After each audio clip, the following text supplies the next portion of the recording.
Shalom Bapak Ibu Saudara yang terkasih di dalam Tuhan. Kita hari ini akan bersama-sama merenungkan firman Tuhan dan sebelumnya kita akan bersaat teduh. Mari kita bersaat teduh.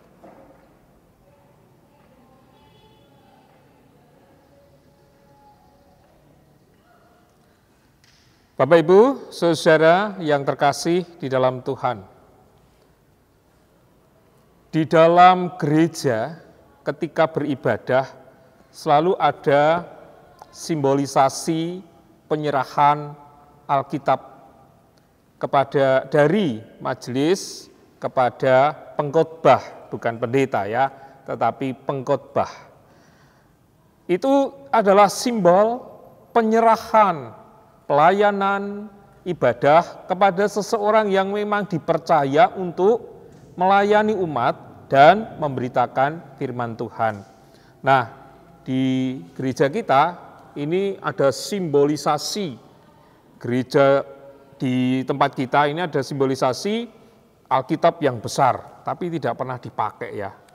Nah, hari ini saya ingin memakainya. Sama seperti ketika kita membuka Alkitab, kita membukanya dengan hati-hati, apalagi besar. Kalau tidak hati-hati bisa jatuh karena ini berat. Ya, agak lumayan berat.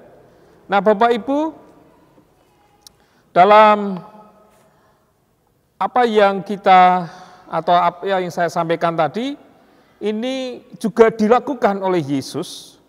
Kalau kita membaca melalui Injil Lukas, pasal yang keempat, ayatnya yang ke-16 sampai dengan 20. Ia datang ke Nazaret, tempat ia dibesarkan, dan menurut kebiasaannya pada hari Sabat, ia masuk ke rumah ibadat, lalu berdiri hendak membaca dari Alkitab.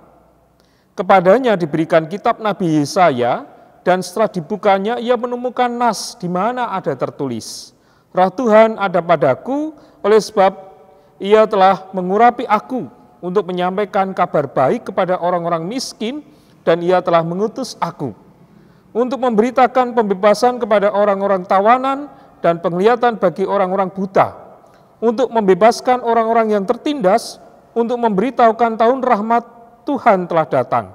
Kemudian ia menutup kitab itu, memberikannya kembali kepada pejabat, lalu duduk. Dan mata semua orang dalam rumah ibadat itu tertuju kepadanya.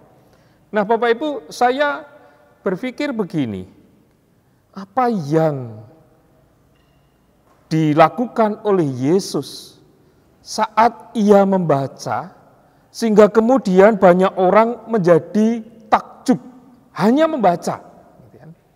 Hanya membaca, orang menjadi takjub. Padahal kadang-kadang ketika kita membaca kitab suci, dalam leksionari itu ada bergantian gitu ya.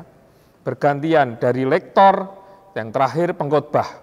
Kadang-kadang kita membaca kitab suci sambil kejar-kejaran, tergesa-gesa, mungkin tidak persiapan. Akibatnya apa? Akibatnya orang tidak lagi takjub, tapi paling bilang, piye gimana kok enggak persiapan dan sebagainya. Itu yang terjadi.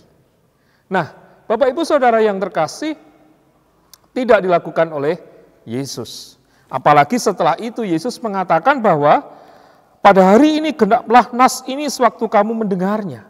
Yesus menghayati benar saat ia diberi kewenangan, hak, dan tanggung jawab untuk membaca nas Nabi Yesaya atau kitab Nabi Yesaya dibacanya. Tentu saya tidak akan membaca seperti yang saya baca tadi. Ada sesuatu yang dilakukan oleh Yesus sehingga firman itu hidup dan membuat banyak orang takjub. Kalau kita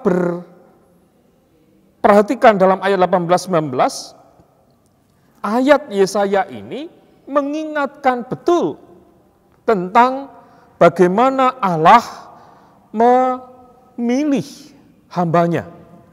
Dan kemudian ia mengutus dia untuk memberitakan pembebasan kepada orang-orang tawanan. Dan itu artinya bahwa melalui siapapun yang telah diutus oleh Tuhan, ia akan menjadi penyelamat bagi semuanya. Dalam arti yang luas tentunya, termasuk ketika kita membaca. Ketika kita membaca dengan sungguh-sungguh, ketika kita membaca dengan serius, menghayati, dan termasuk di dalamnya bagaimana menghidupkan, kalau Alkitab ada ceritanya, menghidupkan cerita itu tentu akan menyelamatkan semua orang. Orang akan merasa damai, orang akan merasa sukacita. Nah, Bapak Ibu Saudara yang terkasih, kuncinya adalah ketika kita membaca kitab suci, mari kita persiapkan diri kita dulu. Lalu hayati betul ayat-ayat yang tertulis di sana. Tuhan mau bicara apa dengan saya? Ya. Jadi tidak bisa sembarangan, tidak bisa wayangan, kayak anak-anak kita ya. Kalau belajar ada tugas, ada tes, lalu belajarnya wayangan. Ya, sehari sebelum, atau bahkan mungkin 1 jam sebelum. Gitu. Firman Tuhan adalah perkataan Tuhan.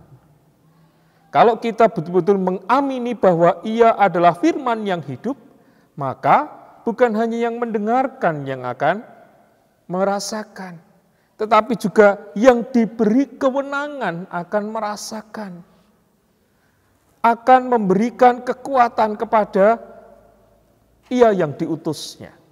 Dan Yesus luar biasa melakukan tanggung jawab itu. Sehingga ketika ia selesai menutup kitab itu, lalu memberikannya kembali kepada pejabat yang memberikan tadi, ia duduk, masih mata orang tertuju kepadanya. Nah, Bapak Ibu Saudara, melalui renungan hari ini, kita diajak, bukan hanya ketika saat bertugas di gereja, di rumah pun secara pribadi kita diajak untuk sungguh-sungguh memahami firman yang kita baca, supaya firman itu hidup di dalam kehidupan kita. Firman Tuhan tidak bisa dibaca dengan sambil lalu. Karena kalau dibaca dengan sambil lalu, ia tidak akan menjadi firman yang hidup. Tetapi justru mungkin firman yang tidur. Karena kalau kita kemudian seringkali mendengar, saya kalau baca Alkitab kebablasan tidur, ya jadilah firman tidur gitu kan. Tidak firman yang hidup. Kalau kita sungguh-sungguh menghayati firman yang kita baca, dia akan hidup dan akan menghidupi banyak orang. Oleh karena itu, mari kita rubah dari mulai sekarang cara kita untuk membaca Alkitab. Supaya dari hanya membaca, kita menemukan berkat yang Tuhan berikan bagi diri kita dan bagi orang lain. Tuhan memberkati. Amin.